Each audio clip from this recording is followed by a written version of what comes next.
told us, well, the State Department, they have told us that the worldwide final action date may be retrogressing in the next couple months. What the heck is going on? I don't know. I'm Sam Shihab. I'm Brian Burke. And when we come back, we're going to talk about the latest development that we are getting from the State Department and answer your questions and more.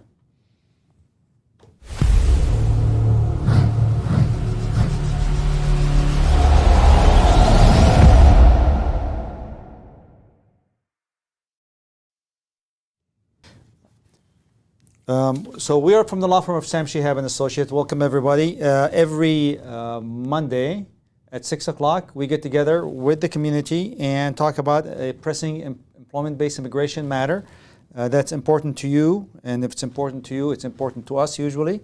And answer your questions. Let's get started here. So the Visa Bulletin was released in about a week ago. Yeah. And a footnote at the bottom that says, and you have that language on the screen. Yeah. Let's put it on the screen. So we put up the whole summary here. There it is. So it told us that increased demand in the employment second category may necessitate the establishment of a worldwide final action date in the coming months to hold numbers used within the maximum allowed under fiscal year 2023 annual limit. Yeah. So that was a bit of a shocker. Yeah. I want to explain what that means. So historically, the countries that have faced a final action date, a backlog for immigrant visas, have been India and China. And now, per what the Department of State's Visa Bulletin is saying, they're saying everybody can expect a backlog. Everybody can expect, all countries can expect to deal with a final action date before a green card can be issued. Yeah. And what's the impact on, if that will hold true, the impact will be very negative on China and India immigration, specifically India AB2, because the cross flow is gone for AB2. It's completely gone. If you remember when we talked last time, we said there's really three things that controls the Visa Bulletin numbers. The cross flow, cross flow from the family-based, the number of visa adjustments in the warehouses, how much they have, and how much the worldwide number. Yeah. And we said the worldwide number nobody knows until these numbers unfold. And we predicted the worldwide number will not be high because of an observation we made. Yeah. That observation was that in the fourth quarter last year,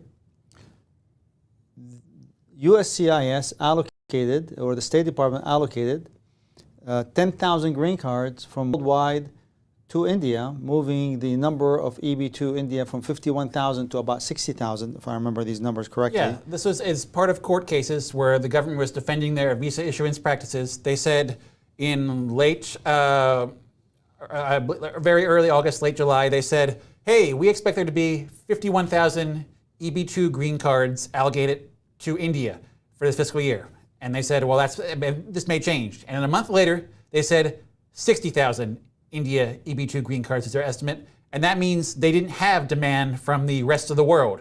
I mean, cards, the way it works is, as you're mentioning, is that when green cards don't get issued to other countries, they all flow into the oldest backlog category, which for years now has been EB2 India. And that's how they're able to do that.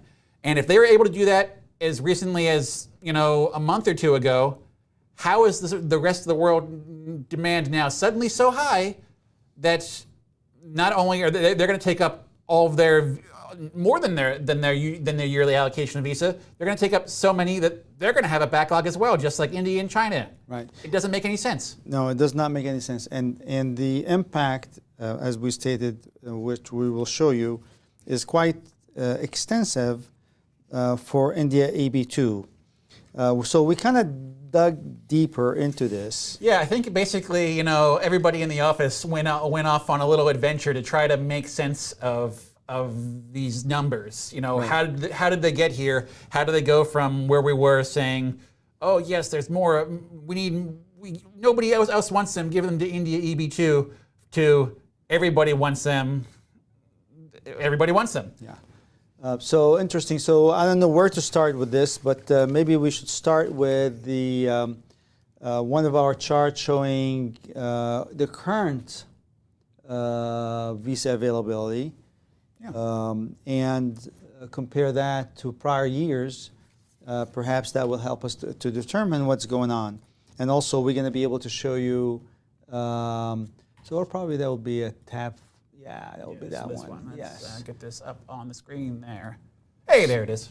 So interestingly, and you might want to zoom it out just a bit, Brian. So interestingly, if you look at this, the rest of the world is the last row. Yeah. And we have that showing from 2012 to 2022. And 2022 these are I-140 approvals, right, Sam? Yes, these are rest of the world I-140. Yeah. So basically, USCIS periodically publishes these charts that says here's the demand from all these countries and approvals. For example, for 2021 here, there's all approvals for 2021. India approvals for 2021. China and the rest of the world. Right? Yes. So interestingly enough, you see the rest of the world is really basically all I-140 approvals minus India minus China. Yeah. And you can see that the numbers in 2012 was 16,000. And it's hovering between 16, 13, 18,000. I mean, that's basically what's going on. And never, ever did that number go above, cross the 19,000, except one time in 2019. It went to 19,000 and then went down to 17,000. And in 2021, it went down to 13,000. Yeah. And then all of a sudden, if you see the yellow highlight, USCIS is reporting 23,000 I-140s approved for the rest of the world for only 3 quarters of fiscal year 2022, and that points to demand being up, obviously. I don't know. I mean, how and who's applying for these I-140s? I mean, well, so one of the things we're talking about before this presentation. So the question is, does increased I-140 approvals necessarily indicate demand? And this is EB2. Maybe, think about it. There's plenty of reasons for new EB2 I-140s, though, especially during fiscal year 2022.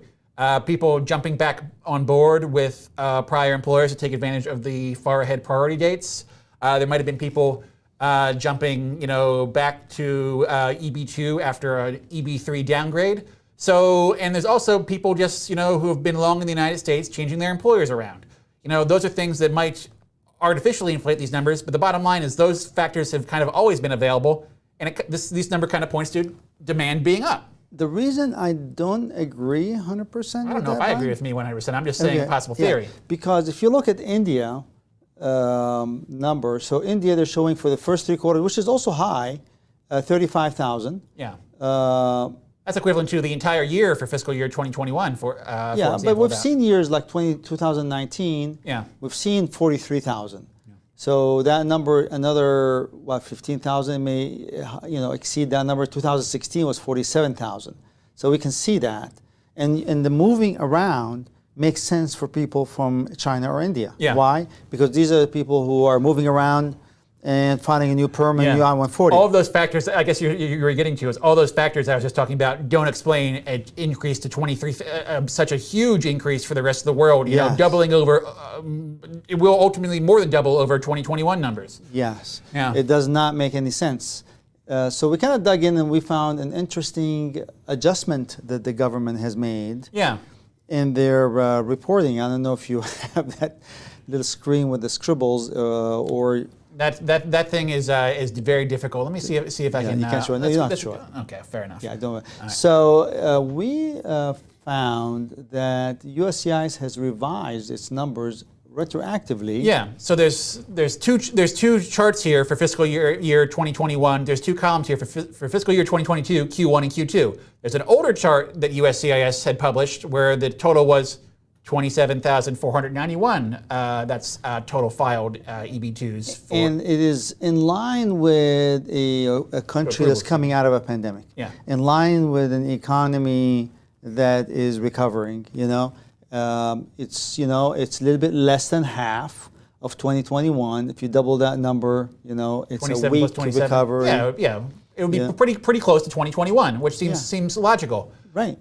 And that gave us also a very weak rest of the world, which was 5,800 for half of the year. Yeah. Okay? And all of a sudden, USCIS releases this new report, which was apparently queried in August. Yeah. I think it was actually September when it came out. Yeah. And all of a sudden, the numbers jumped incredibly. About 11,000. For the first two quarters only. Yeah. So, to be clear, they seem to have retabulated their later data is presumably better. They say their total approvals for Q1 and Q2 fiscal year 2022, actually they're 11,000 cases higher. They found 11,000 I-140s. That's what the data says. For 11,000 I-140s, it changes everything. Yeah. Yeah. So we were like, and this is just looking at numbers, and we can definitely, anybody's interested, we can share these reports. They're online with USCIS. But clearly it does affect, now, so 23,074, you do the math, you multiply that by, 2 would be my 1.33 or divided by 2, divided by 3, multiplied by 4. To account for family members immigrating with the I-140 filer. Yeah. So it's 4 over 3, 1 1/3 to give it a jump to 100%. So that is going to add get you to 30,000. Yeah. And that is I-140s. Yeah. Now family members, 1.5 factor. Yeah. So 45,000, 46,000. Yeah, that's about where I landed. I just sort of doubled that number. And if you look at that number, so if you look here, Brian, I'm not sure if you can show that chart. There it is. And we'll explain that chart here in a second. If you look at that 46,000, if the rest of the world is 46,000 in EB2, that is going to zero out all available EB2s to go into India. You still have the EB1 that will fall down, but that is a significant blow to the projection going forward. And maybe a quick overview of the visa allocation here might help everybody. On the top here, we got the employment base, 140,000. Yep. Green cards every year. And then we assume 50,000 because people are saying, well, the 60,000 may be too high. 40,000 is, as a matter of fact, that may be based, let me see here, maybe based on, that based on the 50,000 number. So if you have 50,000 spillover, as you know, in the EB1, EB2, and the EB3 category, each one allocate 28.6% Sam, of I got that to know total. that USCIS on their website is still saying they anticipate availability of 200,000 green cards this year, and we haven't heard anything that's actually going to change that. So 60,000, yeah. I'm going to throw in 60,000 here. Gotcha. Yeah. Keep on talking. Yep. So let's go through in 60,000 in that number. Yeah. So if we get, so that's the number that will give you a 0. Mm-hmm. So if we get, you want to assume here 40,000 the rest of the world, Brian? What do you think? Sure. So let's put 40,000. See, hopefully that will work, calculate. I'm not sure because I had it backward, but I think it will calculate. Yeah, it will calculate. So as you know, every category, EB1, EB2, and EB3 gets 28.6% of the total of the 140,000 plus the 60,000 number. And that is available green card here, if you see in this column, 57,200 for EB1, EB2, and EB3. And then in the EB3, it's split between other workers and professionals, also totaling 57,000 right here. That's maxed out at 10,000 per regulations. And then there is about 14% going to EB4 and EB5, which we're assuming that these will not fall up transferred into EB1, it can be used up. And as you said here, the 140 plus 60 is 200,000. It adds up here, perfect 200,000, the allocation for the categories. And if the anticipated rest of the world demand is 40,000 for the EB2, what that does in terms of available unused visas is only 10,000, which is a huge reduction. So 31,000 we believe potentially coming from EB1 and 10,000 coming from EB2. And if you look at that allocation, it substantially reduces the number of available visas for India to 37,000 only for the whole year. And if the demand, they were saying there's about 30,000, 40,000 green card unapproved in the in terms of inventory, about 36. It was projected to be about 36,000. Okay, so that's 32,000 here from my eyes. So that may not even eat up all the inventory. So we may not even have a movement forward. Well, I think you have to have movement forward, but maybe not far enough to get it back to where it was in December for December of 2014, which is the furthest EB2 India final action date that we've seen. Yes. So, which is quite disappointing. Now, if that number is wrong, and I'm going to have to assume that this published Visa Bulletin is correct. Oh, it is the Visa Bulletin. Whether it's correct or not, it's the Visa Bulletin. Yeah, I mean, it's taking me a while for me to comprehend that the rest of the world will be retrogressing here soon. I've been in my job a long time. I don't think I've ever seen that, Sam. Yeah. Well, I mean, we go back and we look at this chart right here. Put it up for you. Right here, yeah. And it's just that 23,074 rest of the world in three quarters. That is higher than anything happened in the last 10 years. In a pandemic year? Yeah, I mean, it's late pandemic, but it doesn't seem to match up. No, it doesn't. It really, nothing is adding up here, which is a huge different number than the number they published before, which sounds like it was trending about 10,000 for the year. 10,000. Which is right here. Yeah, 5,800 for half a year. 5,800 for half the year times 2 it would equal about 12,000. Yeah, about 12,000, and that's really right in line with 2021, and that really wouldn't surprise me that much. But 30,000. I mean, when the government one day tells you 12,000. And the next day they come back and they say 30,000. Yeah. Which one is wrong and which one is right? Which one do you believe and which one you don't believe? So these are I-140 approvals, and these are new I-140 filings, and we spent some time also theorizing like maybe it's not new I-140s, maybe it's cases, maybe there's other sources for these green cards needed, because these are, I mean, obviously the rest of the world where their final action date current, they chump up visas as soon as their I-140s are approved. They file for their green cards immediately. One of the things we thought about is, okay, maybe, we kind of racked our minds for where could they be hiding these green card cases? Where are these green card cases coming out of the woodwork now if they're not these I-140s, if these I-140 numbers are wrong? And, I think it's worth showing some of the thought we put into that. Sure. So let's see, I think it's this spreadsheet here. One of the ideas is that, we thought the Department of State, we know that their activity has been down at the consulates abroad. And one of the ideas is maybe they just have a ton of employment-based second cases that they were, just sitting on at the consulates abroad. They weren't bringing in family preference cases. Maybe they were just delaying employment-based cases as well. So I did a little bit of polling into that data, and here it is in this spreadsheet. And this is basically, I went to the Department of State visa issuance data for a couple key points, and basically some recent months. August 2022, July 2022, and June 2022. Basically, they're issuing a couple hundred EB2 visas to the consulates all around the world a month as of late. Nothing significant. Yeah, nothing significant. And here's, a comparable period in 2019, just before the pandemic. 81, 389, 412. I call it pretty much a wash. So it's not like there's tons of people waiting abroad to get their EB2 visas to the consulate, and they're just finally getting to those, driving up demand. Yeah. So one of the other things we were talking about was maybe there's some sort of, issue with how they approved the I-45s last year, in this fiscal year that just closed. So we talked that, the government said, hey, there wasn't any demand for rest of the world in the end of the year, thus they increased their EB2 India quota from 51,000 to 60,000. They said these India cases are here, let's approve them instead of allocating them for anybody else. But that's illegal.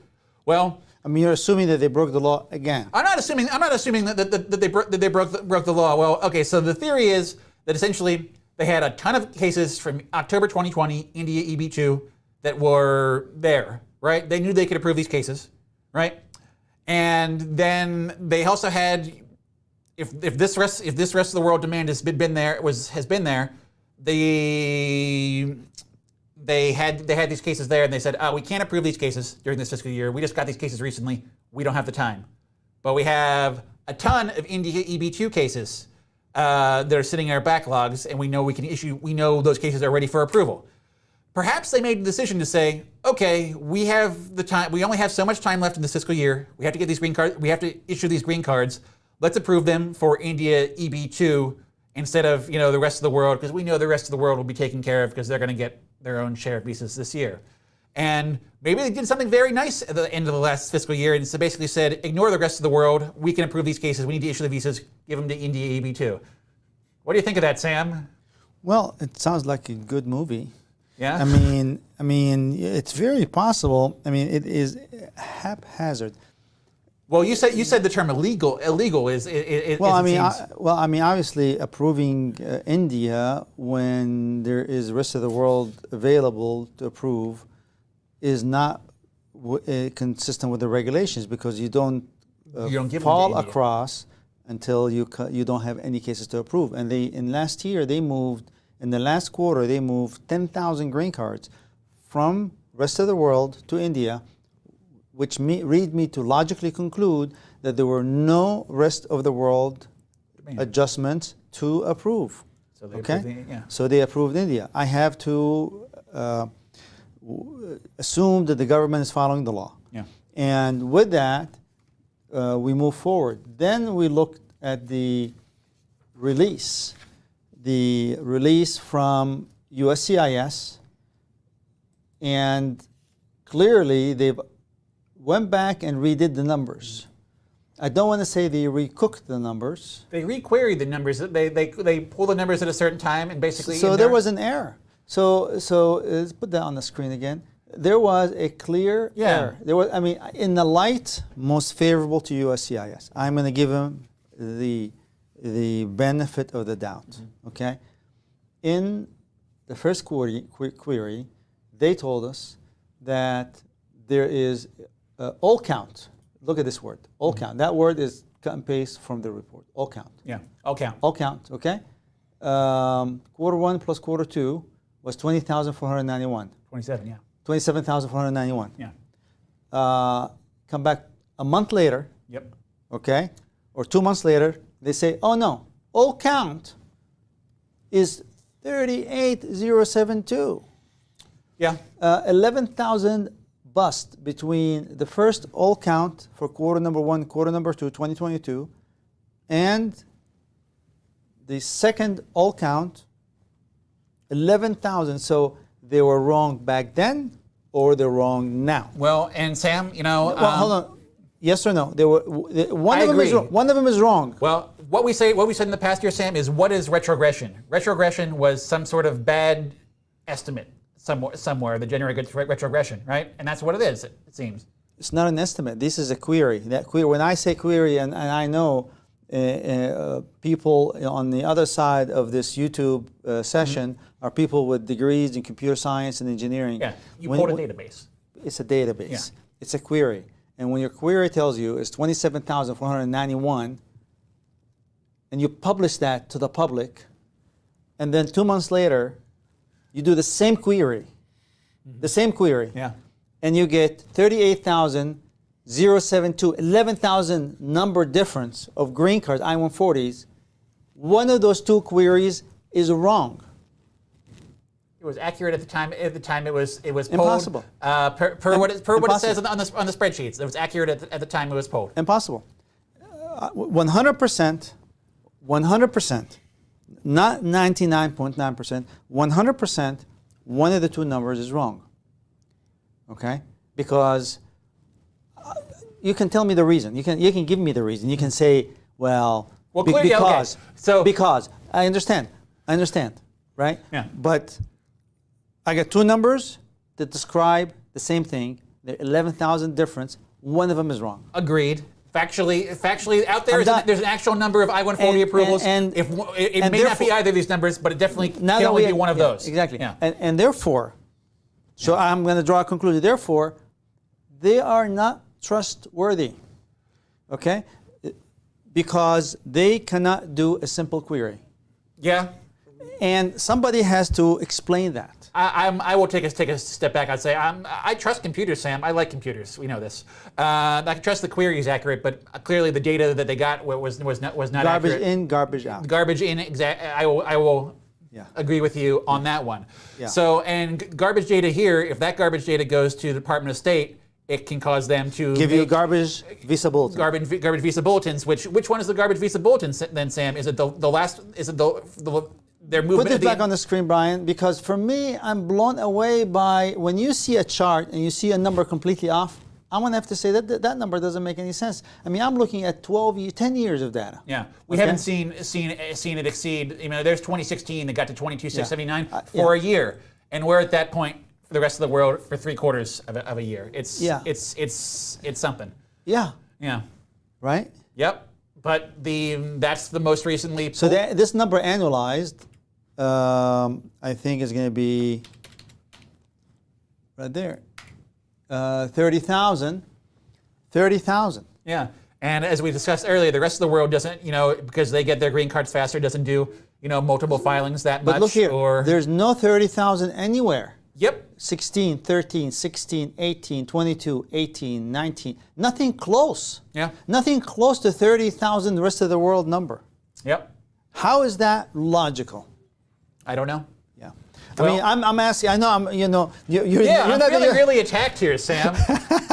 I'm trying to answer this question too. I helped put together some of this data, Sam. I want to know the answer as well. I know. So it's Well, long story short is there was any sort of retrogression. Something we probably said, the last time when the October Visa Bulletin came out, is any sort of retrogression is a bad guess somewhere, because that's all the Visa Bulletin is. It's a guess. It's their best estimate of what the visa availability will be. Yeah. And if they have to retrogress, it means at some point in the past they got overzealous. Yeah. And something doesn't make sense. Well, actually, Sam, we talked about this. Maybe it's the government slowing these cases. Maybe they have secret pockets of cases here. Department of State, or maybe they delayed processing these cases.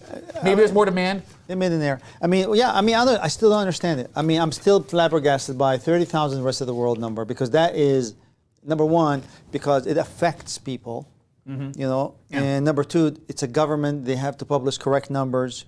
And if they make a mistake, they just cannot just slip the correction out there and just assume because it's massive. It's a serious, there's no accountability.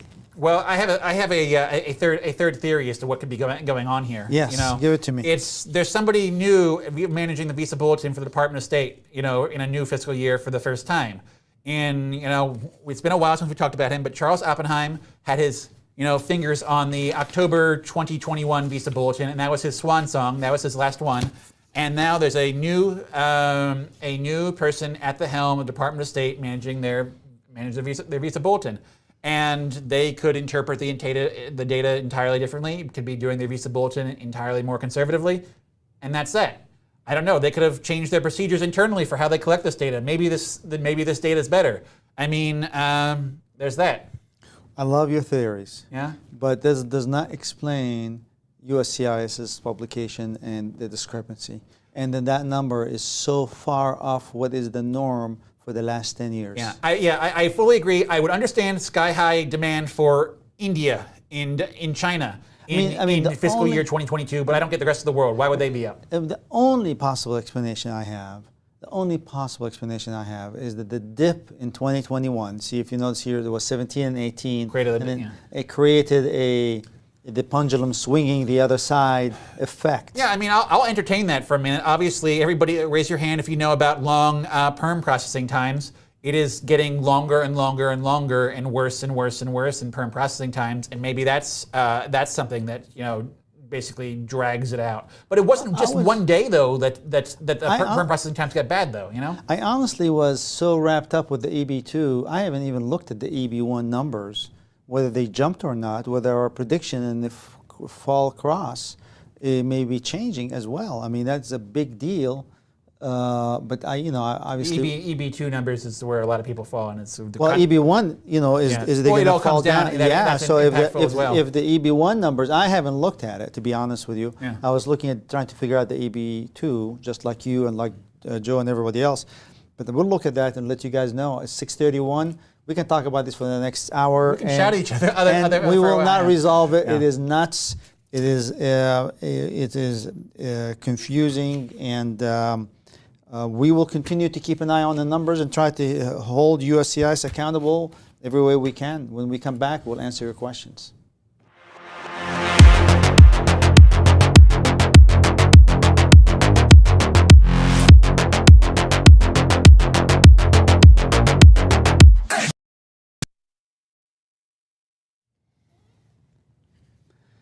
All right, so this is the time where we change gears and answer questions, and bring your questions on the topic we discussed or anything else you know. We just want to remind you of about few rules that we have. Number one, do not rely on anything we say here to make any decision on your immigration case. Consult with an attorney of your choice to help you with your immigration case. There is no attorney-client relationship established because we're talking to you today. What's the third one, Brian?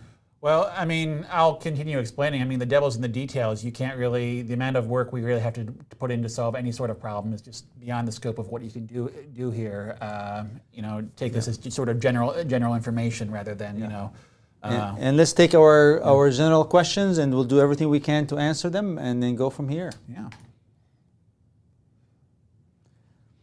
My private date is May 2015, EB2. My son turns 21 on February 2025. So your son is 18 years old.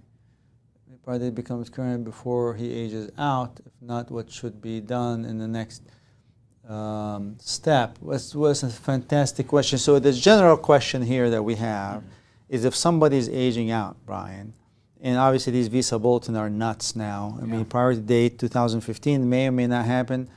What would it be, the strategy in a general situation like this? Well, I mean, if your I-140 EB2 is already approved, you can't really control the facts that much at this point. Basically, you have to wait for your final action date to become current. And I'm going to answer that question. Is it possible that your final action date becomes current before your son reaches 21 in about 3 years. 3 years? Yeah. May 2015, it was pretty darn close to current. Maybe we're looking at a world where the Visa Bulletin starts crawling a lot slower than it has moved in the last little while. A lot can happen, change in the law. I mean, there's a lot of discussion. But right now, there's not much you can do except make sure, what is the success in this country? The success in this country in any immigration case is your son's success in education. And I know most of the immigrant community are very keen on this issue. Where your son will have the bulletproof, forget about the Visa Bulletin, forget about all that, is kick-ass education, amazing education. And that's what he needs to be here. That's your focus, in my opinion. You can't control anything else. Well, I guess knowledge feels good. One of the things we're kind of thinking about for this person is the Child Status Protection Act, and that's where I'd say talk to an attorney about doing a CSPA analysis for your child based upon your EB2 I-140. The bottom line on that is your son might actually have more actual time before he reaches beyond him reaching the age of 2021 to get his priority date. I guess it would tell you where your real deadline is. Because if you had a long pending I-140, I can't recall what the processing times were for an EB2 I-140 or an I-140. If it was done without premium processing, it could have been a long time, and that time you might be able to claw back for the benefit of the child. Absolutely, absolutely. All right, so any idea if the cases for whom the dates have retrogressed and have been marked as case remains pending have been pre-adjudicated and are just waiting for visa number at this point? So the question is there a visa number pulled for these cases or not? I don't think so. I think they're saying, are these cases where they don't have a visa number, are they ready to go but for visa number? Are they pre-adjudicating cases to say, so they just have a watch on that says, oh, your visa number's available, approved. That's how I interpret that question. Yeah. Case remains pending. So because the case remains pending, what does case remains pending mean? The question. It means your case remains pending because we can't do anything because you don't have a visa available. But the question out there is case remains pending. That means everything is ready, but for that visa number. So is that what it means? That's the question. Let's talk. I don't think we're ever going to know for sure, and definitely they can come back to you with an RFE later, right? But think of what we've been seeing. We've been seeing people saying, "Hey, I just got an RFE or an interview called in, and my priority date's not current anymore." It seems like they are putting work into cases that isn't necessarily required right now because visas aren't available. So I don't think it's crazy to believe that there are cases out there just waiting for approval. I had to talk at the interview with an officer. Basically, they said, "Okay, a visa number is not available for you, so I'm going to send this case back to the National Benefits Center, and they're going to do what they're going to do." Not only that, but also if they use an acronym of something like this, you can bet on it that they're not going to define it clearly for you, because we are in a litigious world. And the government is not going to tell you exactly that, so the government can change their mind what it means later. Yeah. And they love that flexibility. Case remains pending is what they basically are telling people on the tracking for the cases. Yes. And it kind of reminds me of something the Department of State sometimes tells people: administrative processing. It means whatever we want it to mean. Exactly. Yeah. Yes. I don't think you're ever going to find and there's zero guarantees of whether the meaning of that will change in the future. Don't take it as a guarantee. You're not going to see an RFE or something else on your case in the future, I guess. Yeah. Yeah. So why 485 processing from TCS went from 18 months to 42 months? This question was asked last week too, but answer was vague and unclear. Please explain. I'm going to make it as clear to you as humanly possible. It has changed from 18 to 42 months because you have people on the other side, they don't know what the heck they're doing. They're grabbing numbers out of nowhere. Yeah. And that's the answer. It's a baloney system. Yeah. It's a nothing system. There is no foundation behind that number except one guy sitting in a meeting and say, "Oh, we ought to change that number. Oh, the number is wrong. Yeah, I think what's a good number? 42 months. Okay, change 40. They go on the computer. I don't think more than that. I take a slightly less cynical view. You're in a cynical mood today. I honestly think well, I'm always the contrarian, so I'm going to give you the other view. 30 years ago, Brian, I worked for the government. Yeah. I know how the government works. Yeah. Okay. I know how they work on the other side. There's not a whole lot of intelligence sometimes in the decisions. Yeah. So I mean, we have kind of futzed around with that case status time. We did a whole presentation on that new case status page right when it was released, and we noticed that everybody's case processing time overnight went up, several months. So do I believe the numbers there? No. I have seen people get green cards approved a lot faster than 42 months, and I've seen people that are closing in on 42 Well, remember, it says 80% of people are being processed, okay? Yeah. It's just enough to confuse the heck out of everybody and themselves. Yeah. It's, what that number does, that 42 months, it gives the government what they think might be a really defensible position when, somebody comes asking, well, why aren't you approving these cases? Well, they're within our normal processing time. That's what we were talking about when we were talking about mandamus actions. That, they're trying to maybe set themselves up. But here's the beauty about this. 80% of the cases are processed within 15 months, right? Yeah. True. 80% of the cases are processed within 42 months. Also true. Yeah. 80% of the cases are processed with 100 months. It's true. It means nothing. Yeah. It can't go up overnight, yet it has. Factually, all of those statements are true. Yeah. 80% of the cases, if they're approved within 10 months, they can say they're approved within 20 months. It's the same statement. It's factually correct. That's very, very, very true. What are possibilities for passing the registry bill? Brian, take that one. Sam, we talk a lot internally here about what we're going to talk about during this presentation, and I saw that. I said, "Oh, new registry bill, dead on arrival." Yeah. That was my attorney gut reaction on that. Yes. I would love to see it, but what is it? It doesn't just cover people who are waiting on employment-based green cards. It covers all sorts of people, and that is too bitter a pill to swallow for a lot of politicians. This country is not ready for registry. And it's not because of the problem we're having. Obviously, we have an unsecure border in the eyes of many people to the south, and probably it is in fact unsecure. I could be probably one of those people that agree that when people are crossing freely, it is not secured border. And you cannot do a registry when you don't resolve this issue. And this issue is very controversial. I mean, we have DACA, we have people here, millions of people illegal for such a long time.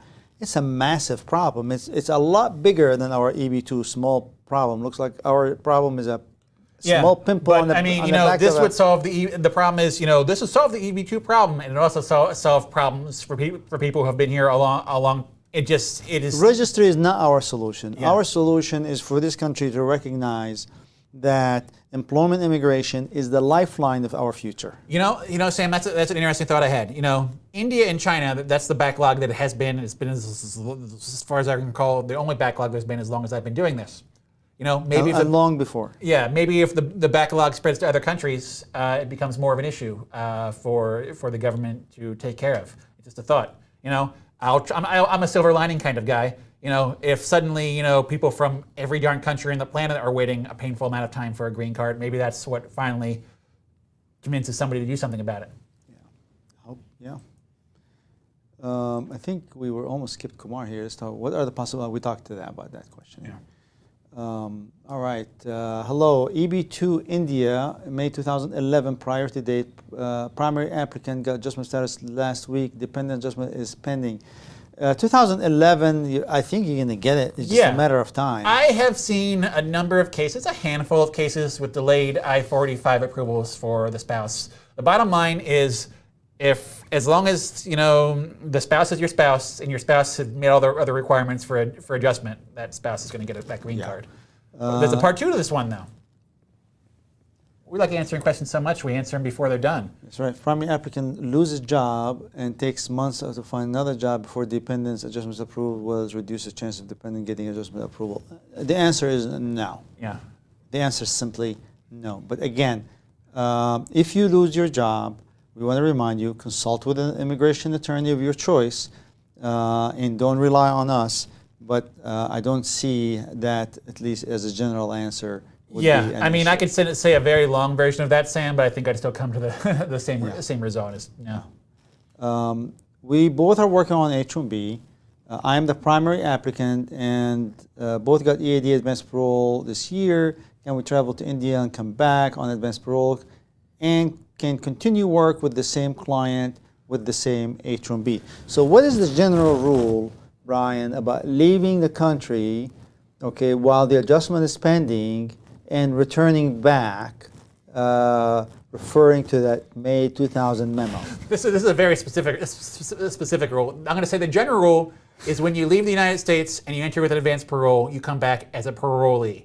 However, there's a very specific rule, and this is the sort of thing where I don't want to be quoted on it, but generally speaking, they say, hey, if you leave the United States in active H-1B status, right? You leave the country, you come back in using advanced parole, and you return to the same employer, we are going to excuse the fact that you don't have an EAD. If you don't have an EAD, we're going to honor your H-1B work authorization. Great. And if you wanted to extend your H-1B status, you can file that case to extend your H-1B status, and what they're going to do when that happens is they will terminate your parole and put you back into non-immigrant status. So not the same client with the same H-1B, the same employer. Yeah. Not the client, because and you can extend your status. The extension, the approval of the extension acts as the termination of the parole status and the reinstatement of the H-1B status. That's basically paraphrasing the memo. Yeah, I mean, I consider the H-1B question of H-1B to be a bit of a red herring here, in that when you come back to the United States with an AP and an EAD, well, regardless, you're going to be able to work because you have an EAD. EADs allow you to work. But if the person would like to maintain their H-1B, so they would join the same employer and file for an H-1B extension. Per the policy, that scenario allows you are allowed to grab your H-1B back. Yes. Yeah. All right. 2 of 3, Brian. Can I file my existing H-1B extension, or do I need to file a new H-1B after I come back on AP? Well, I'm not sure I think we just answered that part. Yeah, really. Is it safe to travel as a family, or should we go alone, avoid my immigration issues? I don't see any, I don't see any problem. I don't see, it's just, I consider that question kind of an illustrative of the problem of our immigration system. Is it safe to travel as a family? It's upsetting to me. Yes, thank you so much, Brian, for bringing that up. Yeah. That's very insightful. I don't want people it's ridiculous. I don't want people to have those fears, but, it's you can't travel, you can't get a visa abroad. Somebody, I always hear ridiculous numbers if you want to get a visa appointment in India. Did we talk to him about the recommendation for H-1B stamping in the United States? Have we talked about that? Let's bring it up now. Well, long story short, you used to be able to get stamping in the United States. How long ago? 15 years ago. 15 years ago. And basically, that recommendation is back on the table. Yes, Cross and the that fingers. would be wonderful. I remember when we used to just basically send out the passport to the State Department. They come back with a stamp, H-1B stamp, and no problem. So now they're talking about it, but they're saying this is going to be phased in.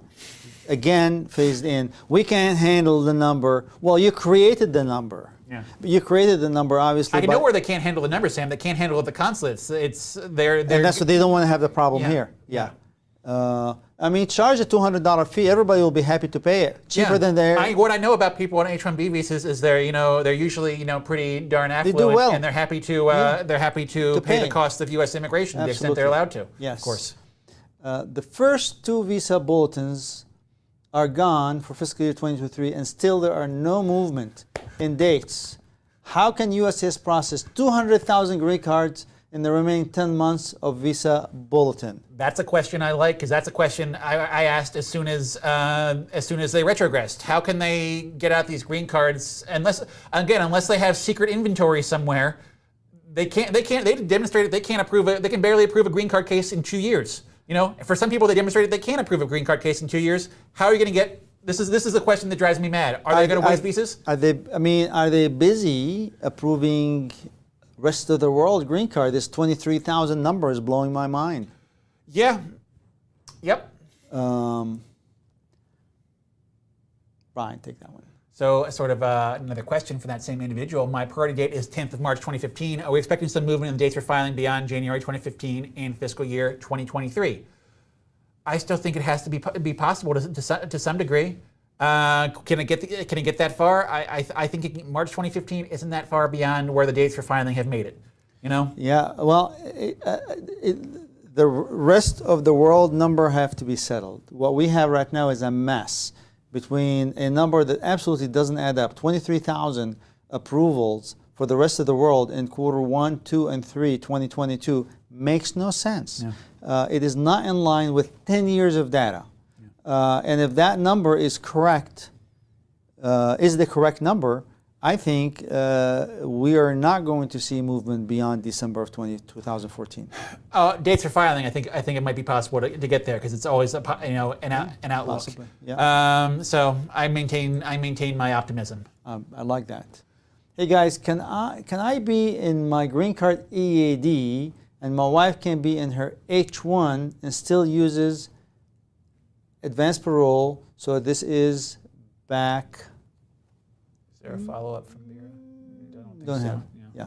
Well, what is the general rule about the H-1B holder maintaining an H-1B and the dependent being on the green card EAD, Brian? So that's perfectly fine. Essentially, dependents, H-4 dependents, for example, they're only allowed to maintain H-1B status as long as the primary individuals, dependents can only maintain H-4 so long as the primary person's maintaining their H-1B. So if the H-1B holder uses their pending green card EAD, they say bye-bye to their H-1B status, and thereby so does their spouse say bye-bye to their H-4 status. However, it does not flow uphill. There's no requirement to have a spouse while you're on H-1B status, a dependent spouse. So essentially, if that H-4 holder uses that green card EAD, says bye-bye to their H-4 status, it does not roll uphill to the H-1B holder. Right. So the dependent can get out of H-4 into green card EAD, no problem, has no impact on the principal, who's holding the H-1B and going to work every day, working under H-1B visa. Yep. No impact. Yep.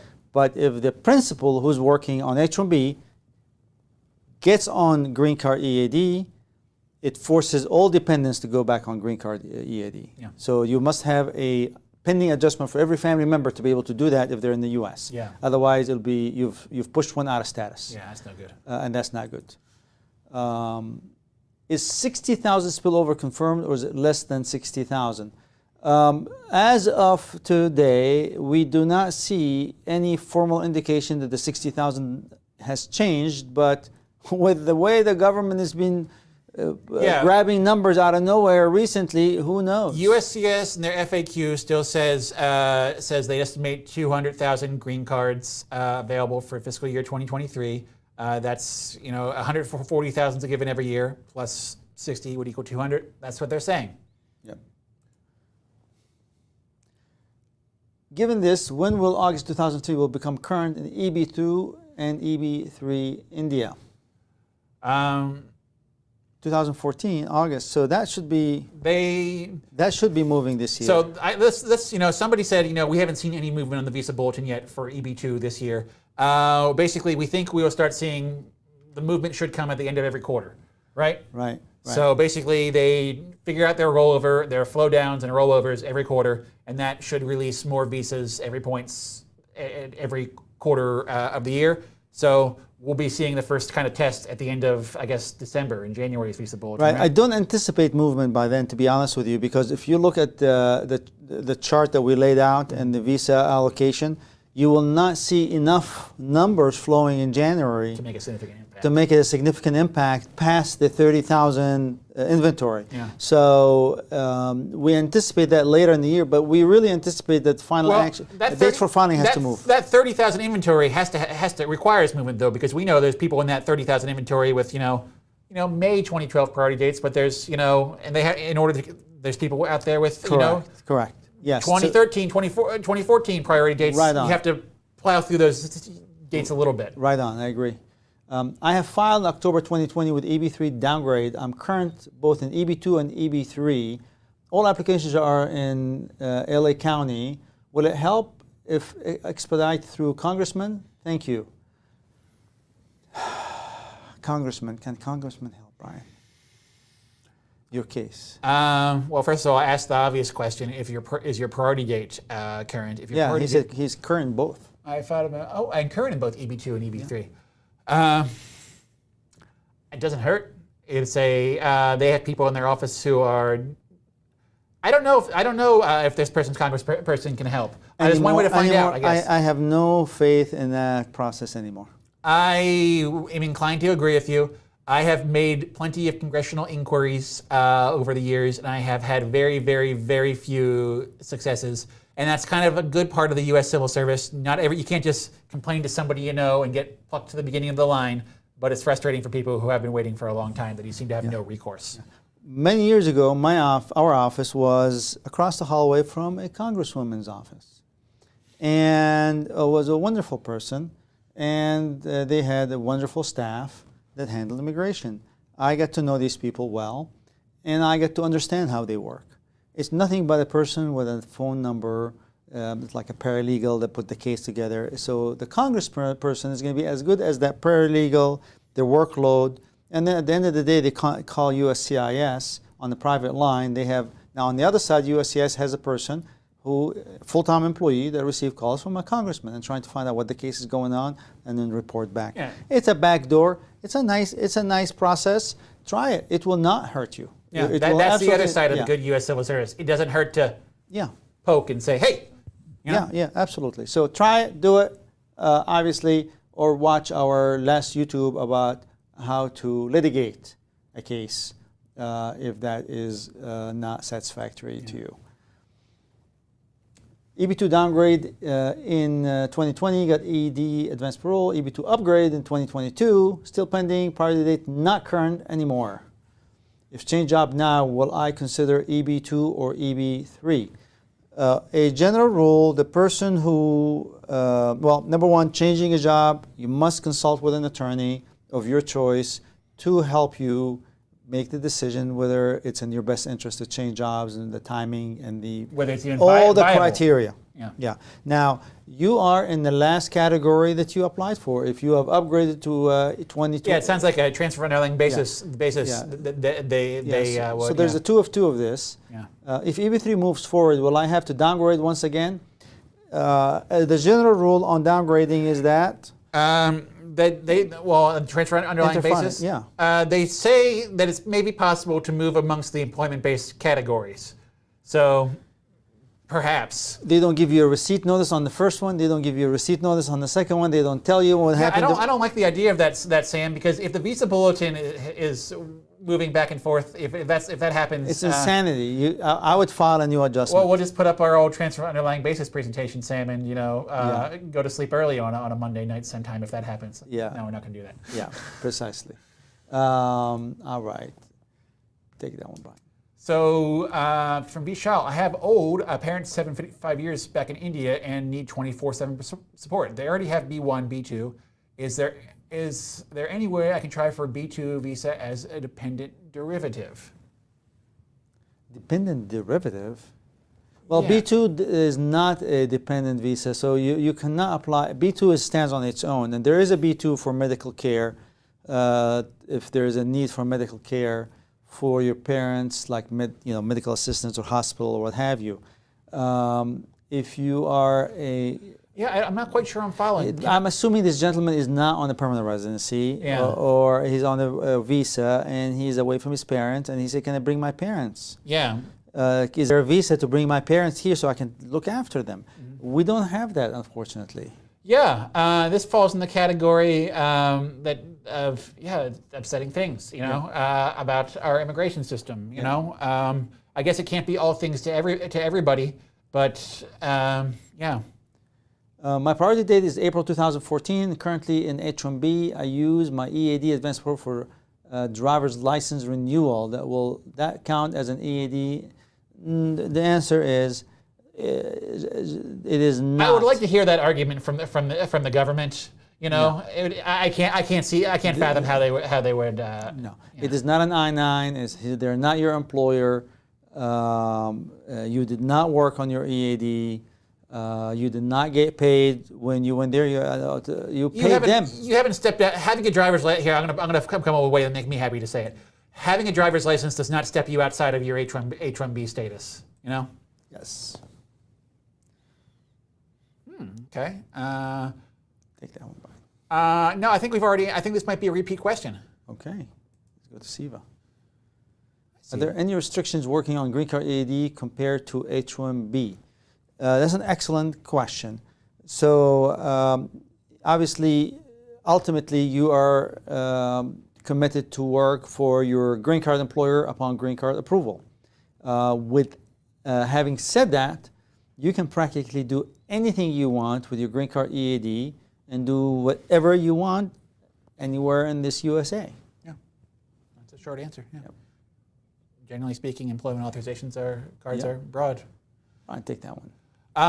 So can anyone audit USCIS to find out if they would have gone wrong in the calculation/policies in 2021 and 2022 in applying visa numbers to India? I was literally talking about this with Attorney Joe earlier today, and I guess that kind of sounds like a FOIA lawsuit, doesn't it?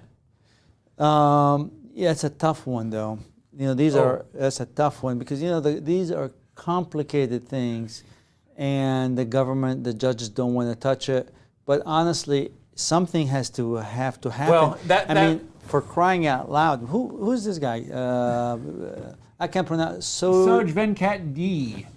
I'm going to give you a thumb. Give him one of those claps. Magic. I'm going to push this button that says magic. Sam and I took the time to label these buttons at one point. But we don't know what they mean. Well, okay. I think it's a wink noise. Okay. Anywho. But that's a fantastic point because honestly, there is so little credibility anymore with the published data and how they do business. I mean, there's a bunch of people who mean so well. They're so well intentioned, and I know leadership is improving. But give me a break. It's the blind leading the blind. For as long as I've been doing my job, about once every 1.5 times a year, I will go on a rant around this office about some sort of government counting that I don't like. Oftentimes it's the H-1B cap, but in more recent years, it's the Visa Bulletin, Visa issuance. I want access to the raw data. You know, Yeah. I mean, Department of State does put out really good yearly reports upon their Visa issuance. So if you guys are feeling really bored, we do it all the time, but I was just doing it today. Look up Department of State Visa issuance data. So there is a lot of transparency there. But whether it's right or wrong is another something entirely. Yeah. You know. Yeah. With that, we come to 7 o'clock. We would love to stay more and answer more questions. Come back Monday, another session, and we are happy to take more questions. Until then, you guys have a wonderful